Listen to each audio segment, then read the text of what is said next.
rise for the Pledge of Allegiance and remain standing for a moment of reflection for our troops who keep us free at home and abroad. I pledge allegiance to the flag of the United States of America and to the republic for which it stands, one nation, under God, indivisible, with liberty and justice for all.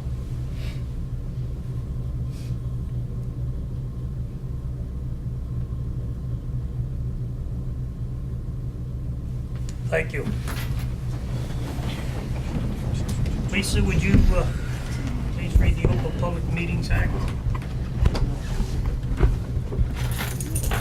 According to the Open Public Meetings Act, adequate notice of this meeting has been given to the Daily Record. Notice has been posted in the Municipal Building, 204 Flanders Drakestown Road, Bud Lake, New Jersey, and notices were sent to those requesting the same.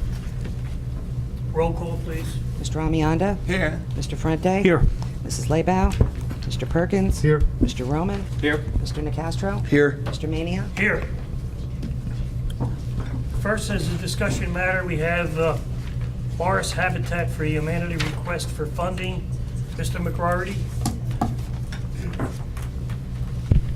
Yes, good evening, Mayor and Council. Chuck McGroarty with Banish Associates, the planning consultant, as you know, for the township. Very briefly, and this is laid out in a memorandum I gave to the council, I believe you have. The Morris Habitat for Humanity is one of the providers of affordable housing in Mount Olive Township. They have various projects going on. They have 2 single-family homes proposed to be built on Wallman Way. They have yet to come in front of the planning board to get approvals, but that'll be occurring in the near future. The 2 properties in question received funding from the township, or at least a commitment from funding. And by the way, the 2 lots in question, the block and lot information is in the memo, but 2 lots in question are now presently owned by the township, and the township previously adopted a resolution in this body to dedicate the land to Morris Habitat for Humanity for the purpose of creating affordable housing. And also previously made a commitment to dedicate $50,000 per house as a way of offsetting the costs. All of that money comes from the township's Affordable Housing Trust Fund, which is used entirely for that purpose, for affordable housing. What they're seeking now is an additional $40,000 to help offset the infrastructure costs of extending both the sanitary sewer and water line up to the properties, the 2 properties on Wallman Way. Again, the money would, if it were approved, would come out of the township's Affordable Housing Trust Fund, and that money which is in that fund, again, that type of activity is consistent with what the rules permit, that the rules being the code's rules for using that money for affordable housing. I'm here this evening just to answer any questions that you might have from the rather brief memo I put together on this, and if you are comfortable with this approach, I would go back, amend the spending plan, and the spending plan is a document, it's an instrument actually that we lay out how the money in the Housing Trust Fund is going to be committed. I would go back, draft, revise that to reflect this change, and come back here, because only the governing body can approve that to be submitted to COA. So that's the next step in the process, and we would go. At that point, if you did approve it, there would be a resolution approving it. It would be submitted to COA. It would be reviewed, and they would take it from there. Rob, you have? Yeah, thank you. Was this additional expenditure contemplated at the time that they got the original funds from us? I don't think so, Mayor. The original $50,000 was, I think originally it was $36,000 or something like that, and then they came back and got up to 50. But no, I don't think they anticipated the cost of or what the lines would cost themselves. At some point, the cost to the township of the limited number of units that's ultimately going to be put in here, it doesn't make sense from the cost perspective, because if we're spending $100,000 or more, if they're going to come back for additional funds, we could have probably allocated the funds differently and gotten more bang for the buck in terms of our co-obligation. Well, I can tell you that $50,000 per unit, which is what the commitment was for that house, is fairly typical. In fact, in many circumstances, that's a pretty good number. Mount Olive is in an advantageous position, unlike a number of communities where the Housing Trust Fund is in good shape. Sherry, of course, can tell you the very particulars, but it's over $1 million, 1.2 million something. And again, as you know, that money has to be committed to projects, real projects. Otherwise, ultimately, it can be taken back by the state and put into the state trust fund. So with respect to that, if it works out to be, say, $70,000 per house or thereabouts when this job is done, I think that's still a pretty good investment. And we're in good shape, not only with the $1 million plus in the Housing Trust Fund in terms of where it's committed to various projects in the township, but based on the new rules that have just come out, COA's rules, and the reallocated numbers that come out, Mount Olive is in terrific shape, and I can talk about that tonight or another time, whatever you like. But I think we'll be in very good standing. Do you foresee any additional requests for dollars from the township related to these 2 units, or are we pretty much done with these 2 units once we allocate the money? That would be it. That'll be it? Yeah, I don't see them coming back. Matter of fact, they've asked for $40,000. I've already had preliminary conversations with COA staff before I even prepared the memo, and they said, well, there's like 3,600 or something in there for traffic safety, and that would not be covered under the rules. So the allocation, if you were to authorize it, would be reduced down to, say, 36.5 or something like that. So your recommendation as our planning consultant is that we should approve this based upon all the factors that you've discussed? Yes, it is. All right, the administration's position is that we should approve this, and doesn't sound like there's much downside. My concern ultimately is that we're going to just keep throwing money at this project to the detriment of other projects that we might otherwise undertake. But based upon what Chuck is telling us, I don't think that that's a real, in fact, I would assume if they come back, you'll let them know that we've had this discussion. It's not likely that we're going to throw any more money at this project. Correct. Mr. Roman? Chuck, is there any other projects that we could be spending the funds on that would come online sooner? Well, the fund, let me think how to answer that. Not necessarily, no. These 2 homes, if they were to move ahead, they'd be coming in front of the planning board probably within the next 2 months or thereabouts. The town has allocated over 700,000, maybe 800,000 at this point to the Cobblestone site. And you no doubt know, on-site evaluations of conditions are proceeding there, and a decision at some point will be made whether to move forward with that project or not.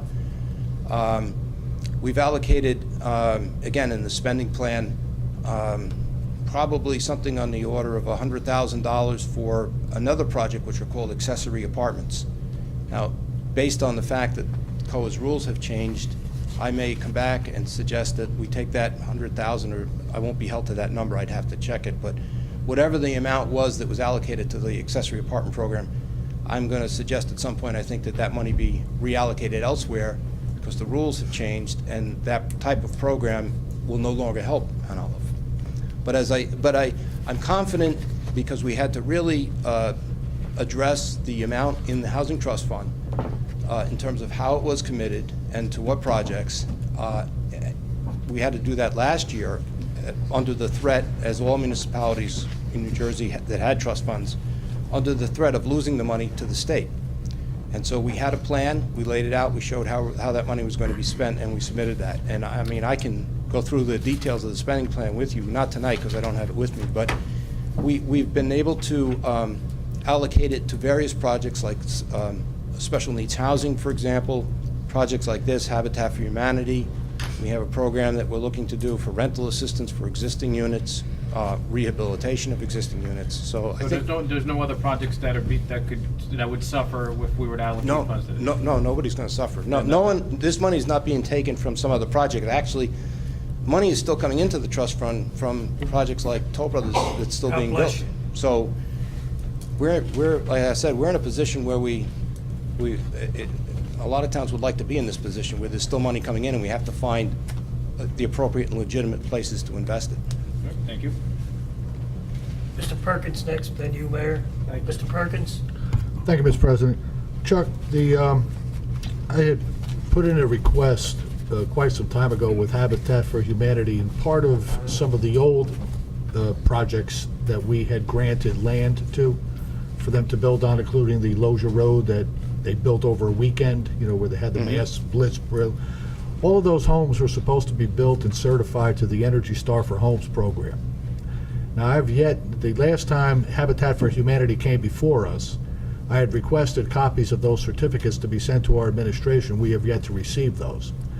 Now, I'm kind of hard-pressed to be looking at giving Habitat for Humanity monies, which is a nonprofit, which is also entitled to look for low-income housing tax credits, as you well know, through the New Jersey Department of Housing and Mortgage Finance Agency, DCA, HUD, etc. I'm hard-pressed to not give them this. I don't know where the sewer is. I don't know that it's 230 some odd feet away. I have to anticipate that an engineering study was done, and yes, that is the closest point.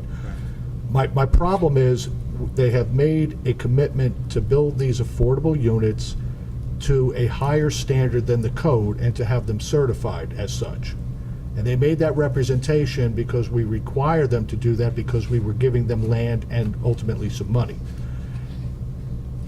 I'll push forward and agree with the mayor and administration that we go forward with this, but whoever you're talking to from Habitat needs to post haste get those certificates to Mr. Canning so that we know as a governing body and an administration that what we require them to do and requested of them and they agreed to, that they followed through.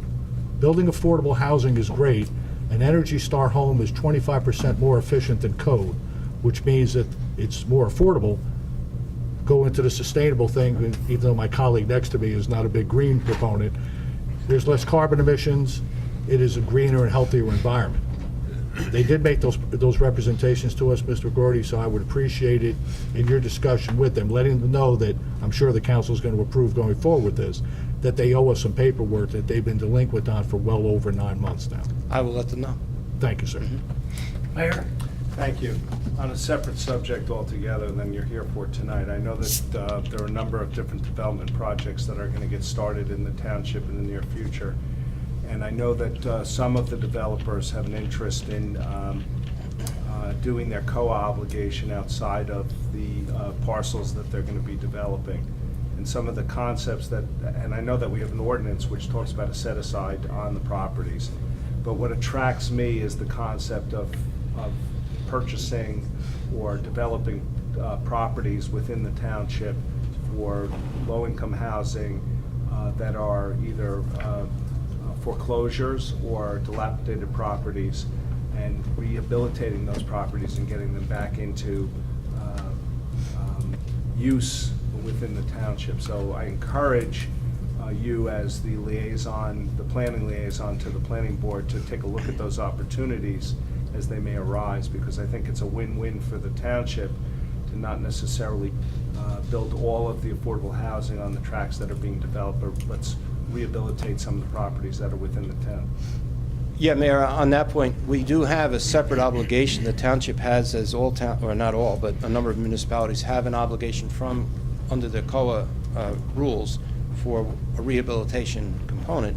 And in the case of Mount Olive, that number's actually gone up. It was 67, it is now 135. The town has done a number of those homes, which are typically on the neighborhood of between $8,000 and $10,000 per unit for a major system. That, to date, has been funded through the Community Development Block Grant Program at the county level. As you know, Morris County is wonderful in that way. It works with towns that way. We also, again, to the question earlier, there's money in the trust fund that was dedicated for rehabilitation and for what's called market to affordable. Right now, because the rules are in the flux period, it's open for public comment. They may be adopted in November this year. We're trying to figure out where that goes, but I think, to your point, absolutely. It won't help for rehabilitating units doesn't help for all of the obligation, but it certainly helps for part of it, and we should be looking at that. And where we can take advantage of it, we should. Okay, makes sense. Noted. Thank you. Anyone else?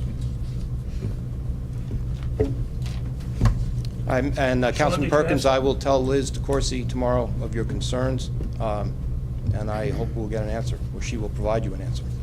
Thank you. Anything else? Thank you. Good to see you. Thank you, Bye.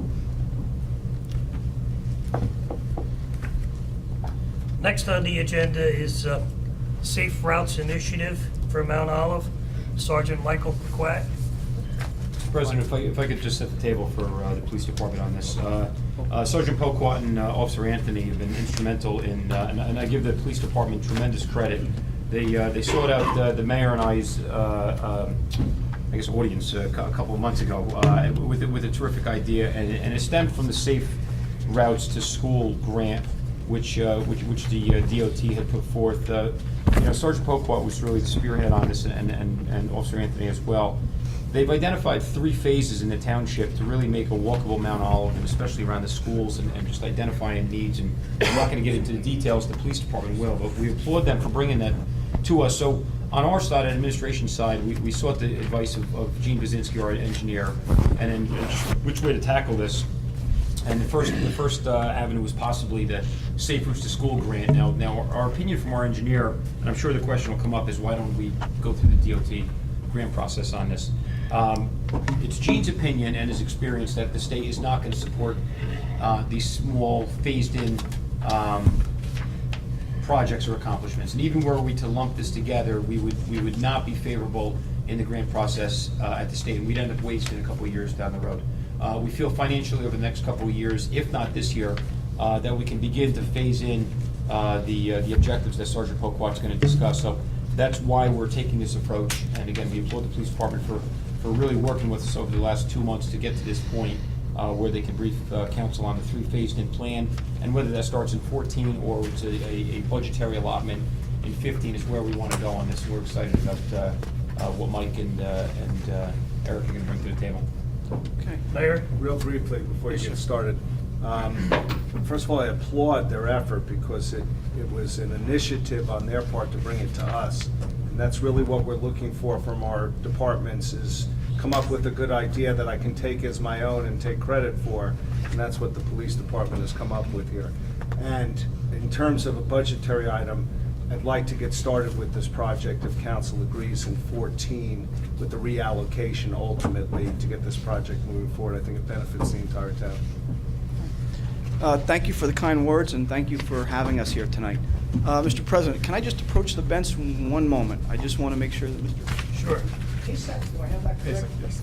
I just want to make sure he has a packet. I know I met with each and every one of you a little earlier. Thank you very much. I'm going to turn this over to Corporal Anthony in a moment, but I just want to say a lot of the kudos does also go to him for a lot of the things that happened. He's my right-hand man, and he's a great help to me. So I want to thank you both for the kind introduction, and I want to thank Eric. I've spoken to you a little bit. We have a 3-phase plan for an infrastructure improvements. If you turn to the Van Cleef page, and that is where we're talking about costs, I just want to kind of look at that first. He has broken it down into costs for all 3 phases, and the 3 phases are basically broken into concentrated. The first one is really concentrated in the area of the school, and I think you can see from the packet there, with a sidewalk improvement. We also have at the intersection to the high school where we want to put in some new flashing pedestrian crosswalk signs. Our thought process behind this whole thing is if we can identify where we have a problem, let's fix it before an actual problem occurs. If you recall, we had the girl that was struck out there. Thank God she's okay, at the high school a number of years ago, and we did some engineering changes out there, and we believe that they've worked very, very, very well. So again, that's the front of the school. We want some flashing crosswalk signs. We were going to do those in-ground flashing lights. We decided at the recommendation of our engineer to stay away from that. So really what it comes down to is a sidewalk from the exit to the high school all the way down to Flanders Neck Hong Road. What we also are going to have to do, what we'd like to do is work with the county, because if you look at that page, it's Phase 1 Corey Road Sidewalk Project number 1. You'll notice that the crosswalk on Flanders Neck Hong forces people to cross twice. That's not optimal. We would like people to cross once. And in doing that, we're going to need some input from the county on this once we get to that. But we want to extend the sidewalk up Flanders Neck Hong and then make one crosswalk coming across and then heading up Corey Road. And then that'll lead into our improvements up at the high school. If we move to number 3, basically, I'm calling this the Kids First Pedestrian Zone because that's really what this is all about. It's concentrated mostly around our schools, and it's for the kids. The in-street pedestrian signs, and again, this is down at the Mountains View School. We've actually been fortunate enough that we've already put 2 in-street pedestrian crossing signs in the school.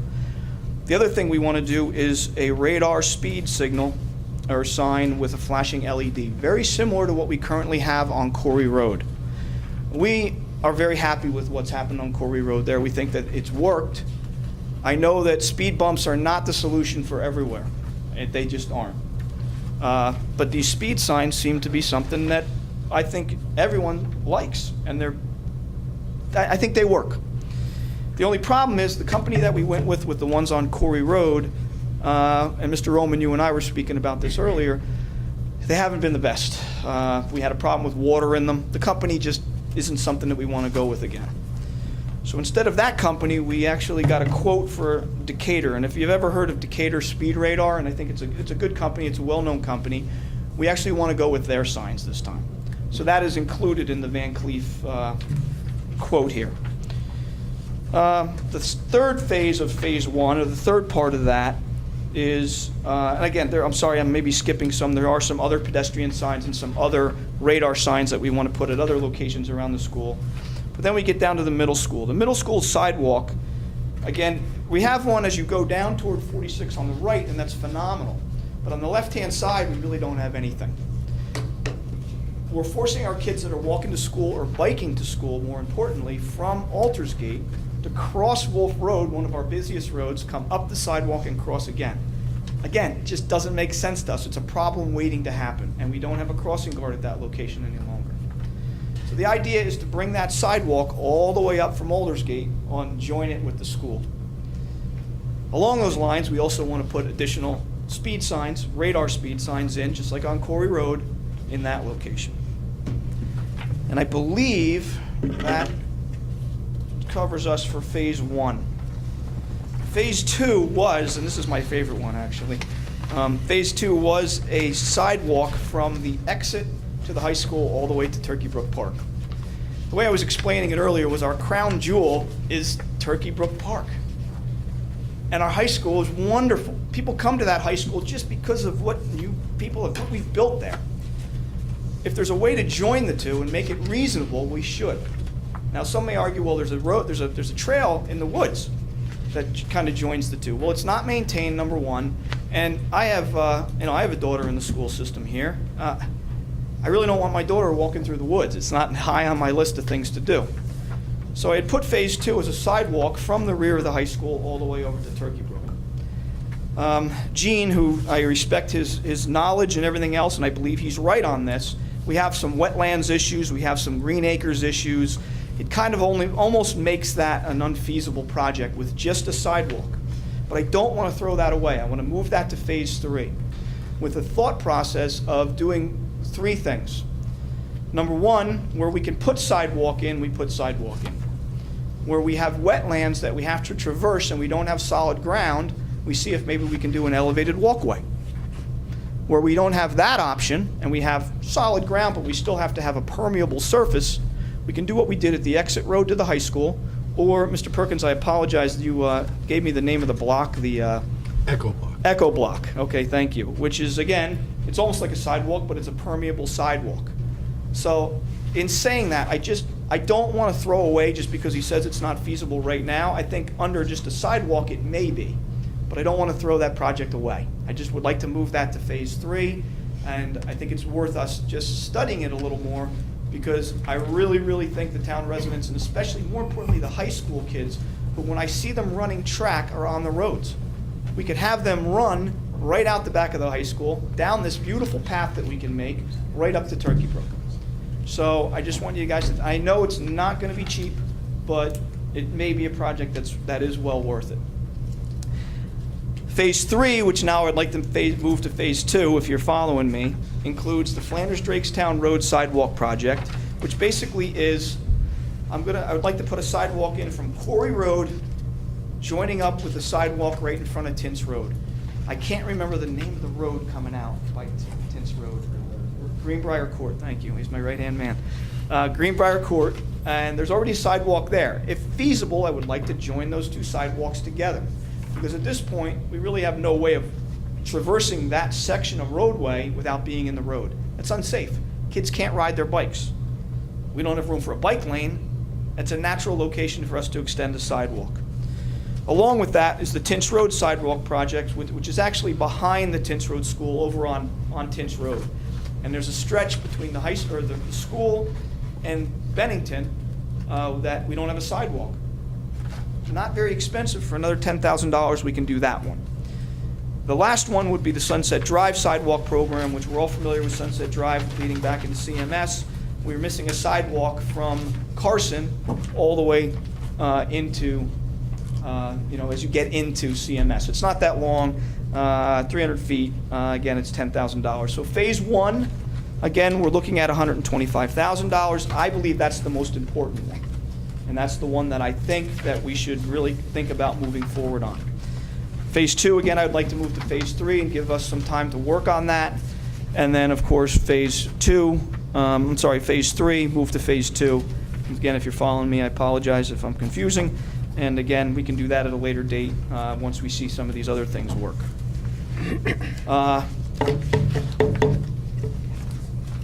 That's pretty much it. I don't think I have that much more. Did I miss anything here? Good? Okay. Questions, Alex, concerns? you have a question? Yeah, on two things. First, on the money issue, Sean, have we looked into the federal transportation grant under their urban programs for the sidewalk? It's been my experience with the federal grants that they're pass-throughs in the state of New Jersey through the Department of Transportation. I could certainly look into that specific grant if it's allocated directly to municipalities, but the experience I have when it comes to the federal grants, they usually tie them, especially in New Jersey, very state-oriented, and from there it's a pass-through. Okay. But I'll verify that. Could you just give me that name again on that? It is the TIB funding program, urban customer, and basically it's projects to improve pedestrian safety, access connectivity, and address system continuity. Yeah, I'll look So into that that. sounds- I know the other ones I've looked into. The New Jersey's very centralized when it comes to that, but I'll verify that for you, or if it's an avenue, we'll certainly pursue it. And then the other, phase two, Sergeant Poquat, I believe there's some trails that run right as Flanders Road starts to bend from the high school. Okay. Was there any thought into maybe improving the trails there? Not under this project, but I think that's something we should absolutely look at, because there already, if there is existing trails, we could build off of that and make things a little bit more feasible. Yeah, I think especially the cross-country might prefer to run on trails versus... They would. My idea was just to get it up as close to, twofold. I want to get it as close to the road as possible. I just don't really think it's a good idea to have the kids running through the woods, if we can avoid it, Right. avoid it. The second thing is, at some point, as we move along down the line, we may even have the option of lighting it, which would actually be kind of nice. So that's my thought process there, but, Mr. Omen, we can see what's there. I mean, even though to me, even though the dollar amount is high, I mean, it's definitely a project that I would, all three projects that I'd be in favor of supporting. Anyone else? Any other questions? Mr. Perkins? Mike, you already know I'm supporting it, so Yes, sir. we're going forward with that. The interesting, as you guys are putting this together, I don't know if you've seen, they now have solar sidewalks and solar lighting fixtures. Just something to take a look at, to maybe include for some of these sections that go along that don't have overhead street lights. Yeah, and that's something we could look at. I know in speaking to Gene Bazinski, one of the things, as I said earlier, and I passed over it too quickly, I apologize, was that part of everyone seems to go down through Washington Borough. There's got to be some kind of a crosswalk down on 57 that must light up the world. Yep. I haven't seen it yet. Right in the center of town. Okay. This apparently has lines in the road that light up, and you got flashers, and you got all kinds of stuff going on. And that's the idea we were going for at the high school. Yep. Unfortunately, at the recommendation of our engineer, there are some problems with anything we put in the street, because they're ripping some stuff out. I'm guessing that we may be Solar, it's not perfect technology. We're having a problem with our solar sign, as I was explaining earlier, replacing the batteries on a fairly regular basis, because even though it's solar, the batteries have to be charged. So it's something I will be happy to look into for you. I don't have any problem doing that. And I can speak with Gene Bazinski, the engineer, to see if he knows of something there. But it just was something that we hadn't, it came down to the most economical thing for us in terms of funding and in terms of effect was to have flashing pedestrian signs that light up, that turn on during the beginning of school, maybe from 6:50 to 7:15 in the morning, and then turn off, and then turn back on again at the close of school, 2:15 to 2:30, whatever time that is. Similar to Ryder Road There you go. Yes, similar to Ryder Road. There we by go. Horseshoe Lake. Yes, sir. Yep, Okay, good idea, Mike. all right. That 2015 seems to be the year. I think 2014. You think you can do it this year? It would take a reallocation of capital funds, but we certainly would be able to do it if that's what we want to do. I think they're important projects and we should get right on it. Well, it's only, it's what, $200,000 and it's capital improvements, so 5%. that's 5%. So No, we don't. Not 10,000, not 10,000. I can transfer money in November, right? What happened to Flanders Park, which we moved over for the boardwalk? That's $1 million in there. Listen, both of you, could you speak up so everybody can hear, please? Thank you. We'd have to reword the ordinance. Yes, Yeah, that's what I'm saying. yeah, we can reword the ordinance for it. The money, I believe, although I haven't looked at the books lately, based upon where we're at, but I believe that if we're gonna move forward with this project through rewarding of existing ordinances, we could reallocate money for this project and get it moving forward. Remember, we had taken money that I had put in a generic Flanders Park prospective capital improvement, and we'd moved it over to the boardwalk, which is not likely to happen this year, although we may spend some of it, and some of that money may go to other projects which are currently in the works. I believe that there probably is still some capital money there. We can take a look, certainly, and reword the ordinance to move forward with this project. should have money from the connector road too, off of Gold Mine into the back of Morris Chase. I'm not sure whether or not we funded that project this year. We could take a look, but I think it's the same concept yeah. ultimately. This one's ready to move forward. We should move forward. Take a with it. straw poll. Mr. Ferretti? Just to be clear, you wanted to swap Phase 2 and Phase 3? Is that? Yeah, the reason being, Serbia, is because I think that we need a lot more study on Right, Phase Phase 2. two. I don't want to scrap it. I think we can Right. still do it. I think there's a way to do it. I'm just not sure what that is yet. Sure. So I think it's something that we need to bring the engineer on. I need to submit my plan, see what we can possibly do. Different year. Any other questions?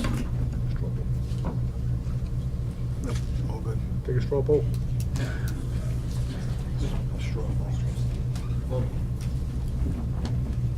What's the question? I guess we fund it this year. Do we authorize the administration to fund it this year? Yeah. Let's take a straw poll. What's the question? Are we interested Interested in to fund it in this year's budget? Yep. Phase 1, funded in this year's budget? Phase 1 and 3. I don't think, my own thought is that we don't need yes, by all means, do the roll call for one and for straw poll, right? Yep. Yes. Straw Mr. poll. Ganda? Yes. Mr. Ferrante? Yes. Mr. Perkins? Yes. Mr. Roman? Yes. Mr. Nacastro? Yes. Mr. Mania? Yes. 1 and 3. That was 1 and 3. right? One and Yes, three. sir. Okay, well, I'll have Sherry take a look at what needs to be done to free up the capital in terms of a revised capital ordinance that would allow us to move forward with phases 1 and 3. Okay. Very good. Thank you all very much. I Thank appreciate you you for the giving us the presentation. time to come Great before job. you. Thank you. Thank you. Appreciate Great it. job. Thanks, And, Mike. thank you. Appreciate your guys' support on it, everybody. Okay. Hard to say no to a guy with a gun. Okay, next matter for discussion is NJPA Cooperative solid Mr. waste and recycling equipment. Yeah, thank you, Mr. President. The reason why I had this on discussion item today is the Township of Mount Olive has the opportunity to take advantage of a, just do a little history here on the way cooperatives have evolved in the state of New Jersey. Years ago, it was the Morris County Cooperative, there was the joint purchasing between several towns, you have the state contracts. Well, the way purchasing has gone on in America now, and New Jersey law is very stringent in this regard, but we see an opportunity where we can jump into another cooperative and in the end obtain better prices. We can save money on our purchases. The NJPA is a National Joint Powers Alliance. Now, New Jersey, as I cite in my memo, the local finance notice 2012-10, very stringent requirements. There's a lot of joint cooperatives around the country that are not run by government entities, they're run by private corporations. The bottom line for most of these is that we can't join them. They run afoul of New Jersey law. In this particular instance, this is run by a Minnesota government entity. It complies with New Jersey law. There's some hoops I have to jump through as a purchasing agent, so I just wanted to get council kind of familiarized with, in the future, we are going to be using this cooperative if council chooses to award on these contracts. And the bottom line is that you're going to see two resolutions on June 24th, both of which saving money, one of which is over $30,000 of savings that we can save by using the NJPA rather than a New Jersey state contract. So in order for Mount Olive Township to do that, there's a couple hoops I have to jump through and present to council. One of them is we have to find out that their bid affidavits and advertisement were in accord, in this case in Minnesota, but had it been in New Jersey, it would have complied with New Jersey law. We find that bidder's affidavit. We find that there's a public bid document on there. We find that their business registration, their pay-to-play, all those things satisfy New Jersey law. So we find that it's an even playing field under this joint cooperative venture. So the reason why I wanted to walk through this for council today is, we've gotten to the point now where we have, in addition to our own bidding process, we have 4 other mechanisms. One is the New Jersey state contract. 2 is the Morris County cooperative contracts, which we've used. 3 is the Middlesex County Cooperative, which we've joined this year. And now we've joined the National Joint Powers Alliance, which comports, for the most part, to New Jersey law. And again, it's a case-by-case basis. Whenever we're going to purchase through this, I'm obligated to provide council with a memo showing, we've jumped through these hoops, we've complied with New Jersey law, and it's a sound purchase. So I want to just have that discussion with council today. We're going to try to head down this road. In this case, on the 24th, we're going to save about $33,000 by purchasing through this rather than through the savings of New Jersey. So with that, I'll take any questions. Mr. Roman? Sean, is there any other municipalities that have gone this route? Yeah, there's quite a few. I kind of pride myself on, and maybe I'm a little slower, but I really make sure I do my due diligence. There's been other purchasing agents. They run the gamut. I make sure that I follow, really follow the letter of the law. Not saying others don't, but I'm very diligent in making sure that we comply with LFN 2012-10. And yeah, there's a lot of other municipalities in the state that do this. Any neighbors to ours? I don't know. I'm sure I could find out. I'm just curious. And from my own purchasing experience, matter of fact, Rutgers just hired me to teach purchasing 2 at nights in the fall, so I pride myself in my knowledge and that I make sure I follow the letter of the law. And in this case, we comply with the New Jersey law, and I'm very confident in recommending this purchase. Any other questions? Well, in the future, you'll be seeing, hopefully, if it's cost savings, you'll be seeing NJPA recommendations. Thank you, Sean. We have 14 resolutions. Any discussion? Mr. Roman? The first resolution for the emergency sewer pump failure. I may be incorrect in feeling this way, but we seem to have a lot of emergency sewer pumps, at least, 2 to 3 a year? This is our second one this year. I spoke with Mr. Quinn about this afternoon. This one is Netcong number 2. We have two pumps at the Netcong pump station. This one has had problems prior. This one they're gonna have to do an outright replacement. Now, Mr. Quinn assured me this afternoon that every year we replace at least 1 pump in one of our Bud Lake sewer system pumping stations. Netcong number 2 was not on the list this year for pumping, but this one failed. So So we do have a plan to proactively replace pumps, Yeah, or first- we wait till they fail? No, proactively. First question I had for Mr. Quinn at 3 o'clock this afternoon, I said, where are we replacing this year? He said he's gonna get me a memo outlining for the next couple of years where we plan. He said Netcom number 2 was not on the imminent list. So this one did fail. We have a contingency. Every pump station has 2 pumps in place. So while this is down, we're not going to see any shortfall, but we don't have a contingency. So it's a problem. Okay. And what is the cost difference between proactively replacing and waiting until one fails? That I don't know the answer. I can find that for you. Because I'd be curious if there's at least, there's a significant savings as far as replacing them, and if we at least have outlined that these pumps generally fail within 5 to 7 years, that, I think we should actively look to see if we can just go ahead and just replace, instead of doing 1 or 2, maybe increase the number, especially if there's gonna be a cost savings, and we're not having to go out and on emergency and bid out and. My guess is, and it's not based upon anything, that it's probably relatively close.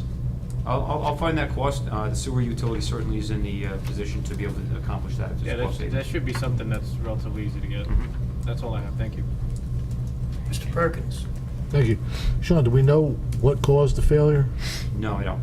No, I can have Timmy show up the next meeting if you want to elaborate on this. No, you can just let me know. I just, my curiosity being in the field for so many years. Each pump station has 2 pumps, if I'm correct. Yes. And are all the pump stations are the same pumps? Again, I don't know. 3 o'clock this afternoon, we had the conversation with Timmy. I was mainly concerned with do we have a proactive approach to replacement, which he assured me they did. We didn't get so far to details. I would imagine they're probably not, just because of the age of the systems. I'm not sure if the same manufacturer's been around in the same model. I would like to, in a perfect world, it should be. I'm not sure. I'm not prepared to sit here and tell you that that's the case, though. Just, one of those times when you have 5 minutes, just give me a buzz. Okay. My guess is they're not the same. It's not like it's a printer where it's based upon what Sean said in terms of when the pumping station was built, who built it, what equipment was put in. They're probably not interchangeable pumps. But again, it's not based upon any information that I have. No, I'm just thinking, Mayor, because, all the grinder pumps are the Environ 1, and I'm assuming all the Bud Lake sanitary sewer system pump stations all have the same make and manufacturing They may if they were pumps. installed at around the same time. Yeah, they're all put in the same, so Yeah. that's what makes, I just don't, and I agree with you, I just don't know what Netcong is. Again, it may come back to the fact that the emergency purchase price is the same as a purchase price where there's not a non-emergency, which Pump's a pump. pump's a pump. Yeah. That's my thought. So there may not be any benefit to stockpiling That's pumps. right. Yeah, there'll be a full memo from the DPW director to council on this. There's a couple items here I think that you need some answers on. Any other discussion from the council? I see that the Bud Lake Rescue Squad is here. Would you like to address the mayor and council on your proposed temporary dock?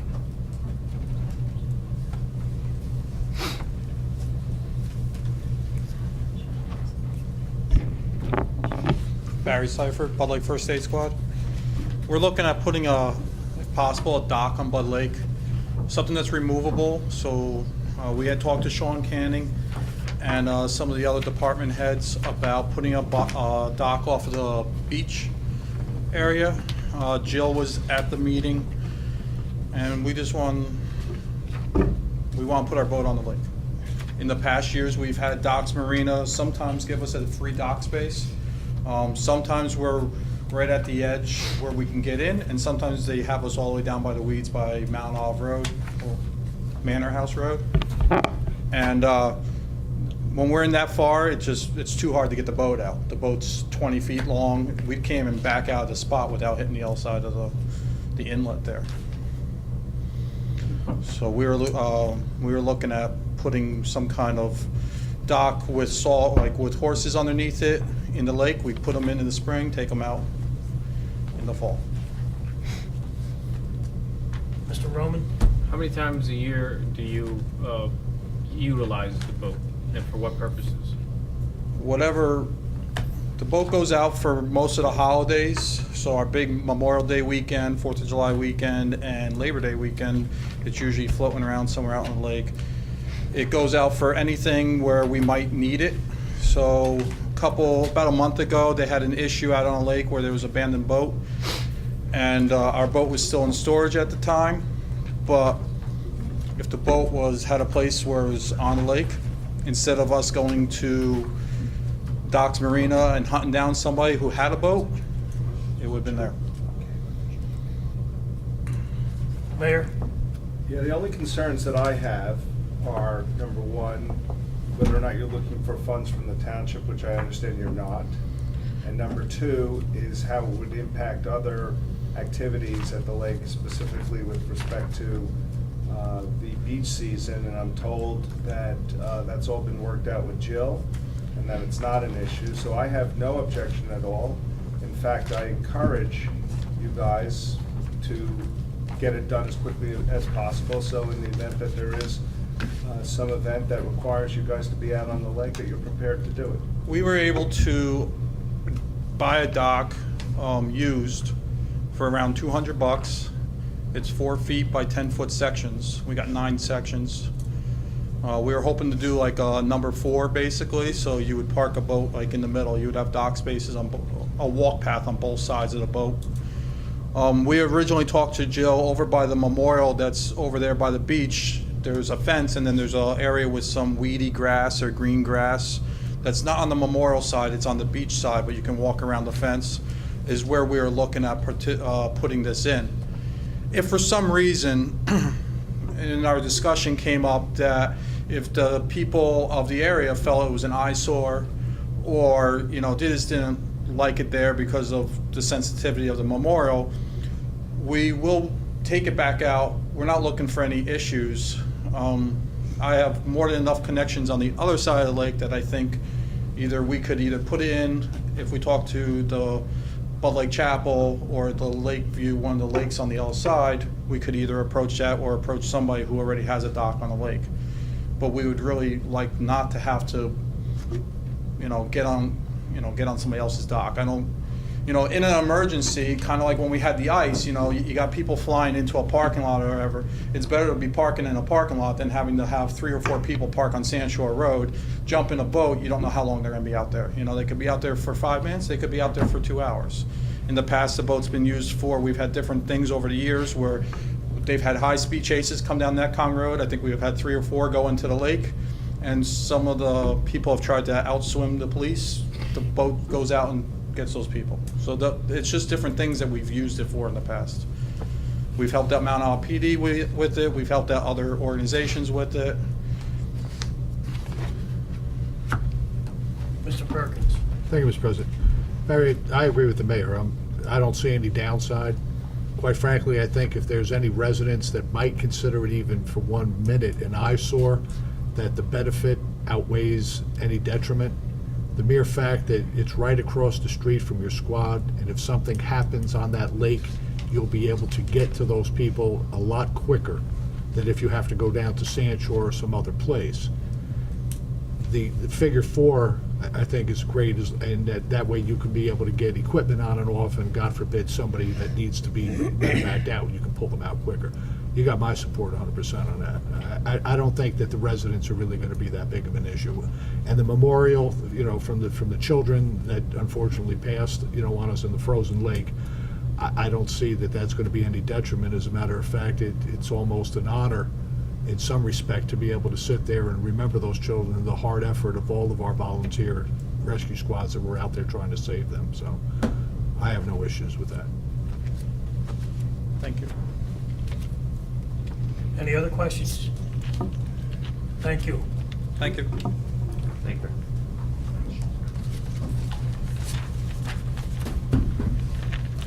Any old business to be brought before the council? Mr. Roman? Mr. Kenning, when Chuck was here, it kind of reminded me, what's the status of Cobblestone? He had briefly said the figure of 700,000, and how many units are we getting for those 700,000? Off the top of my head, I'd have to pull the file back on the initial plan. The current due diligence, we've wrapped up with it. The attorneys have received the report from both the engineering as well as the water testing firm. There is going to be another meeting between Catherine Nataflusi, Chuck, the engineer, myself, and the attorney's office. As of right now, there is some concern about I believe the well. We have to take a look as to whether we're at a crossroads right now, and I don't want to elaborate further as to what recommendation we bring back to council The testing as to the underground tanks went well. I think the property is very safe according to the consultant as far as underground, what they call the USTs, underground storage tanks, that sort of thing. It's the well, we may have to either go further with due diligence of, with a larger well, drilling deeper, or depending on the cost on that, do we abandon the project? I don't know the answer to that, and I think we have to have that conversation. I would imagine by the 24th or at the latest, the July 8th meeting, you'll have something from administration on that. Okay, thank you. You're welcome. Any other old business? Any new business? Mr. Ferrante? Do you know what they're doing on Mount Olive and 46 there in the corner? They did some road work. State. Looks like it's just been, It's the state. We just had this discussion tonight with one of your neighbors. yeah. It's very unclear. We're not happy about it. Our thought process is that they're going to be repaving that intersection, and they're doing some drainage work there. It creates a terrible traffic issue at times in terms of making the right turn onto Route 46. And I've directed Sean to contact the state to get some answers to what the delay is, what their plan is, and we'll be able to report back at the next meeting. It's somewhat ironic that they went down there because we complained about the large potholes. It was a terrible intersection, so they got there pretty quick, but it's taken them forever to fix it. So we're happy they got there, but I think we it's should because get it's there and one leave. guy doing it. I saw him. He was on break. So, on one hand, the state does deserve credit. We complained, and within 48 hours, they saw that they had crews on site, but they just seemed to be camping out there. We'll have an answer for you, and we'll circulate it as soon as we get it so that you can pass it along to, especially your neighborhood. Yeah. And anybody who uses Mount Olive Road on a regular basis. I recognize that it has created a huge inconvenience to using that intersection.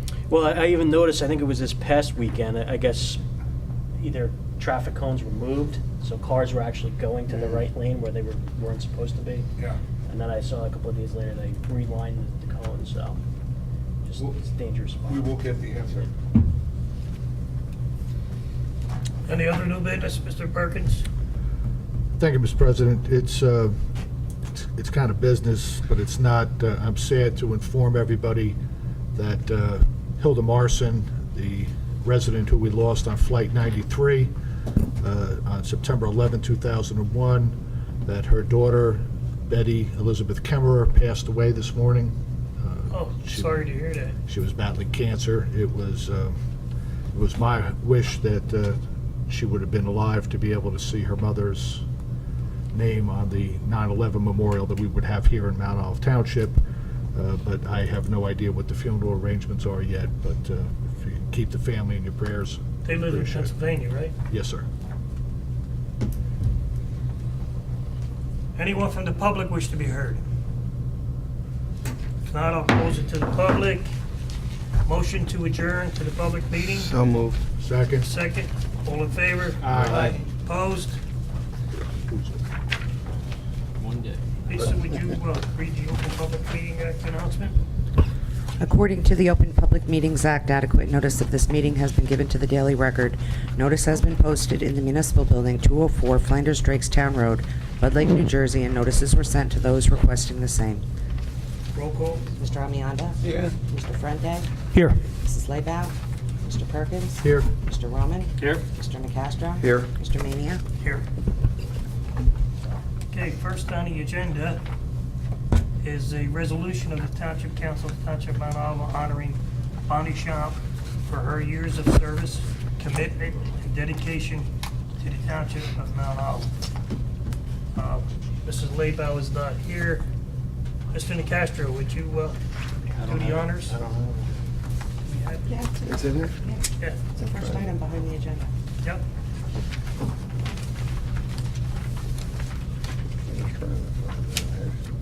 Is it in this station one or over here? Where did I move it? Oh, it's on the, that's why. Thank you. It's putting it right there in front of you. Well, how Yeah, that was dare right you. there. Resolution of the Township Council of the Township of Mount Olive honoring Bonnie Schramp for her years of service, commitment, and dedication to the Township of Mount Olive. Whereas Bonnie Schomp has served the Township of Mount Olive for nearly 30 years and law enforcement generally for almost 40 years. And whereas prior to being hired by the Township of Mount Olive, Bonnie Schomp worked as a police secretary with the Netcon Police Department since 1977. And whereas Bonnie Schomp began her employment with the Township of Mount Olive in the Police Department on June 26, 1985. And whereas while serving the Township of Mount Olive in the Police Department as records clerk, Bonnie Schomp has always been extremely pleasant to work with. And whereas Bonnie Schomp is retired from employment with the Police Department of the Township of Mount Olive on March 28, 2014. And whereas Bonnie Schomp and her service will certainly be missed by the residents of Mount Olive Township. And whereas during her 28 years of service to the Township of Mount Olive, Bonnie Schomp has earned the respect and admiration of her colleagues for her public service and dedication to the residents of Township of Mount Olive. And whereas the Township of Mount Olive wishes Bonnie Schomp the best of luck on her retirement.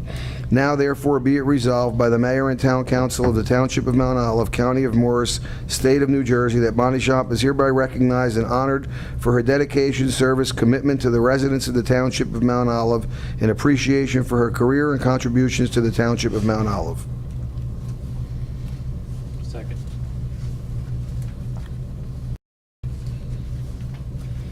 Great job, John. Thank you. Any comments? No discussion? 28 years. Pardon? 28 years. 28 years. It's a long time. Motion to, Roll. We already did that. Roll call. roll call. Mr. Amianda? Yes. Mr. Frente? Yes. Mr. Perkins? Yes. Mr. Roman? Yes. Mr. Nacastro? Yes. Mr. Mania? Yes. Next is a public hearing on the adoption of pre-qualification regulations for the Mount Olive Baptist Church.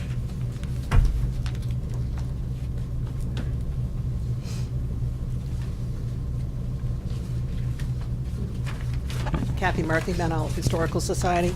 I'd like to thank the mayor and administrator for all their assistance and support on this project. This is a grant from Morris County where we'll be able to complete the exterior of the Baptist church. By passing this resolution, we then go back to the state, they give their final approval on this, and then we can go to bid to get the exterior completed this year, and then wind up that grant. So, big project, we're all looking forward to it. The county loves it. We're very happy with the work our architect has done, and think it'll be a real nice completion now that we've got the roof done and steeple and all. It'll complete the exterior. Very good. That's it. Very good. Sean? Mr. President, the true thanks goes to Kathy. Like I said, having worked with her the last couple of years, she's spearheaded these grants, and she's done just a wonderful job, and I found it very difficult to fill her shoes, and the amount of zeal and effort she puts in, so she's very sorely missed by now. Can't wait to get the project done, But retired. though. Okay. Thank you. Any other questions? Anyone from the public wish to be heard? All right, I'll close it to the public. Mr. Ferranti, would you do the honors? It's on the first page, Move for right? adoption. First page, the second page. I after you. move for adoption of the resolution adopting pre-qualification regulations in connection with bids for the exterior renovation of Baptist Church. Second. Any discussion? Roll call. Mr. Amianda? Yes. Mr. Frente? Yes. Mr. Perkins? Yes. Mr. Roman? Yes. Mr. Nacastro? Yes. Mr. Mania? Yes. Mr. Amianda, would you do the approval of minutes of previous meetings? Yes. I make a motion for approval of minutes of previous meetings. Second. Any discussion? Roll call. Mr. Amianda? Yes. Mr. Frente? Yes. Mr. Perkins? Yes. Mr. Roman? Yes. Mr. Nacastro? Yes. Mr. Mania? Yes. Let's see, we have 49 pieces of correspondence. Are there any, is there any discussion?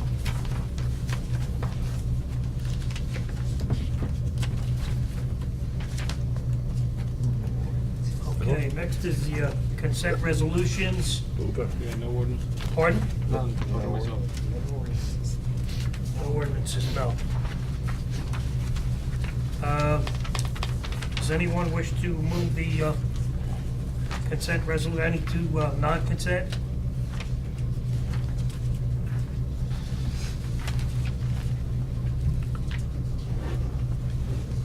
A motion to accept the resolutions, consent resolutions.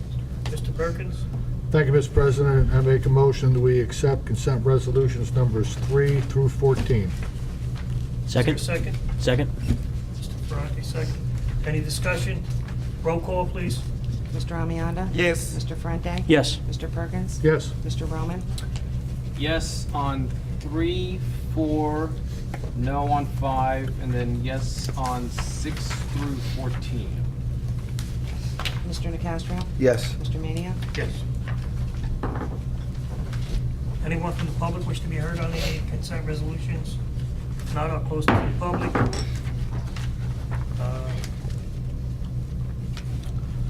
Mr. Roman, would you do the consent motions, please? Make a motion that we approve the bill list. Second. Second. Mr. Perkins, second. Any discussion? Roll call? Mr. Amianda? Yes. Mr. Frente? Yes. Mr. Perkins? Yes. Mr. Roman? Yes. Mr. Nacastro? Yes. Mr. Mania? Yes. Administrative reports. I'll start. First, I want to wish everyone a happy Father's Day this Sunday. Last night, myself and Mr. Nacastro and Miss Brett, who was described as my wife by the person emceeing the program, had the pleasure of being present and presenting both bronze and silver awards to the Girl Scouts. This Thursday, June 12th, will be the senior awards at the high school. I'm going to be presenting 2 scholarships. One is a $500 scholarship, $250 scholarship for mayor for a day. The other one is a $250,000 scholarship to my son, for whatever it's worth. You've now heard my speech, which I'm going to give when I get up to give the other stuff. Saturday, June 14th, Farmers Market, Town Hall, 9 to 1. We're going to be doing a bunch of grand openings coming up. Flanders Bagels, Mount Olive Bagels, Pure Wireless Verizon anniversary celebration this Saturday at 2 p.m. And coming up, Saturday, June 21st, Raiders of the Lost Park Mud Run. I spoke to Recreation today, and it's my understanding that enrollment at this point is up about 30% from where we were last year. So we're expecting a big turnout and a great event. And if you haven't participated, you should. It's not really a run. It's kind of like an obstacle kind of thing. You can do it as a walk in the park, and you will end up quite dirty as a result of participating. But at the end of the day, I can say that there wasn't one person that I saw that didn't have a big smile on their face when they were done. So bring your kids, participate, and be part of what's happening in a positive way in Mount Olive. And thanks go to Flanders Pediatric Dentistry and GBW Insurance for being major sponsors, and Sam's Club, the presenting sponsor. So we are really looking forward to that. Many of you may have heard that there were some issues that related to the basketball program and the summer league. We seem to have resolved those issues, so there's no one here tonight to speak about it, but hopefully we're going to be moving forward in a positive fashion with basketball. Dealing with the sports clubs as an administrator is one of the more difficult things that I've had to do as mayor, because you have to walk that fine line between the volunteers who obviously run the sporting organizations and trying to help out those people who feel that they've been aggrieved in some way by the sporting organizations. We always try to find some kind of compromise to make everybody happy. We're not always successful. And so if someone were to come to you with respect to some kind of grievance, you need to take it with a grain of salt and try and deal with it in a way that makes my job easier when it gets to me, which is, you know what, we'll see what we can do. But ultimately, we are not the people who are able to make the decisions ultimately as to decisions made by the sporting organizations. My position has been, and I've had Recreation reiterate this, that I expect all of the sporting organizations to follow their bylaws. We don't dictate what their bylaws should be, and if they're not happy with their bylaws, they have the right to amend them.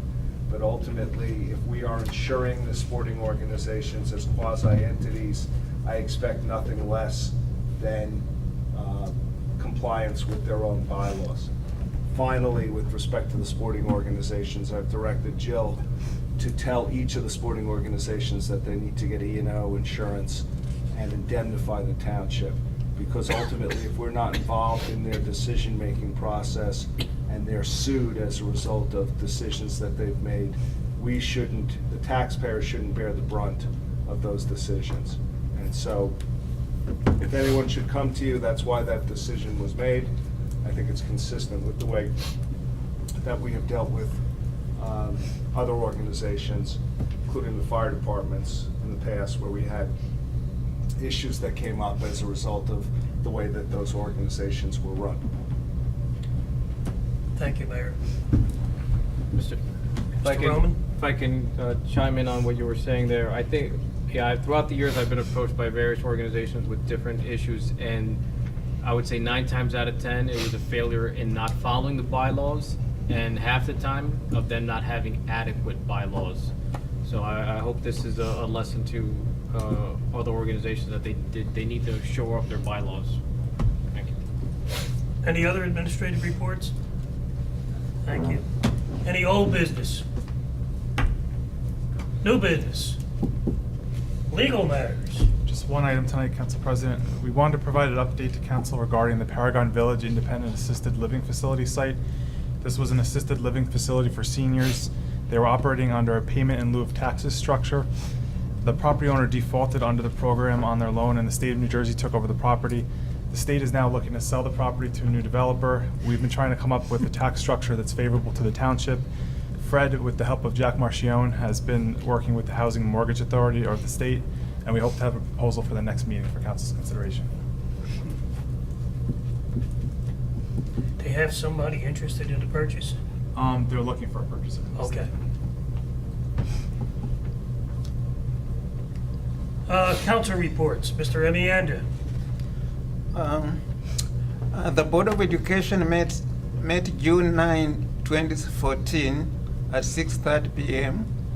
Dr. Larry Reynolds, Superintendent of Schools, discussed full-day kindergarten, K-CEL, operated by Mount Olive Child Care and Learning Center.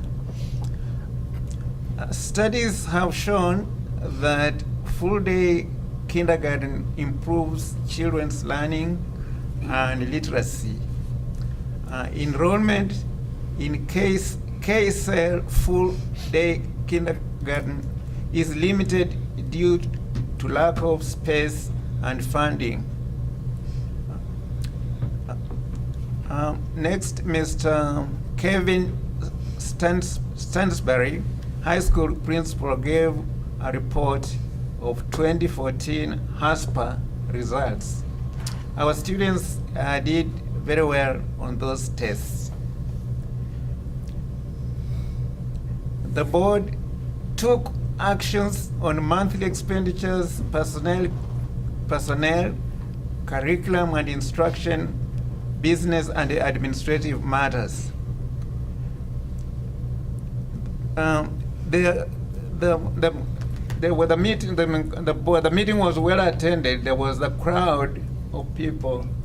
There was only a standing room only. There was no room for parking. And because the many people showed up because they had interest in what was on agenda, which was to do with the outsourcing the food services. Now, at the end, the board decided to table a motion to outsource cafeteria food services management because of certain technicalities, legal technicalities. But I think the board had the votes, but they didn't want to be challenged by the union. And That's the end of it. Thank you, Mr. Amienda. Mr. Ferrante. Nothing for the environmental. Lake issue is not really a lake issue, but today the Christie administration announced annual free fishing day for this weekend. So you can come out to Bud Lake and fish for free. No license is needed. It's an effort to introduce families and novices across the state into fishing. And for the library announced a lot of their summer activities. They have various reading programs for ages pre-K to 6. They have some game events. You'll have Rizzo's Reptile Discovery, and they also have a program presentation for safer swimming as well. All that could be found on the public library website. That's all. Thank you. Mr. Perkins. Thank you, Mr. President. The Safety Committee meeting, I missed that. That was on the 21st of last month. I did want to report to the council. Let's see, we had 1, 2, 3, 4, 5, 6, 7, 8, 9 people that showed up to the tabletop event for that meeting. The chief from Bud Lake Fire was there. Nicholas Petronik from Bud Lake First Aid and Rescue Squad, Frank Wilpert from the Health Department. Everyone else was just rank and file. This committee, this Public Safety Committee meeting has really morphed away from what our intent was years ago when we drafted the resolution that the council had approved, which set up a committee to be headed by the chiefs with an independent liaison chairperson from the Office of Emergency Management here. That has since died off in its importance and as well as meetings. The Mount Olive Joint Emergency Services Committee was somehow formed by the chiefs who meet on an infrequent basis outside the realm of any jurisdiction or discussion with the council. My recommendation to the council is that we abolish this Public Safety Committee, and I will still be a participant to Mr. Cerrone wherever possible, where I'm able to meet, and it's pretty much just information that he is giving out to the other members there. It is no longer a functioning, quote-unquote, public safety committee that would have come back to the council and made recommendations through the business administrator. So I think we ought to abolish the committee as a whole, as it stood from before, and let Mr. Cerrone continue with the fine efforts that he's doing, educating the rank and file members that are showing up for his monthly meetings. Anything else, Mr. President, Mr. Mayor, we go through the Office of Emergency Management. Thank you, Mr. Perkins. Mr. Roman. Open Space met last night. Nothing of importance to note.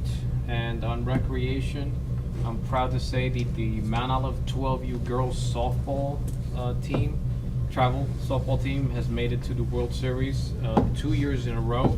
This is the first time ever that any Mount Olive team has made back-to-back appearances. They are currently fundraising for this event, and I would encourage each and every one of you to donate as I have. Thank you. I did. I told him that you put in for both of us.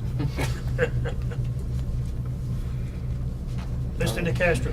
Yeah, nothing on the legislative committee. The Board of Health meeting we had last month, beside the normal routine course of business, one of the things that was changed was there was the ordinance were changed a little bit to with electronic cigarettes and vapors, you know, the vape smoking and all that stuff to allow for, I believe for the signage can't be up anymore, and they have to keep it behind the counters and keep it not on displays for the kids underage.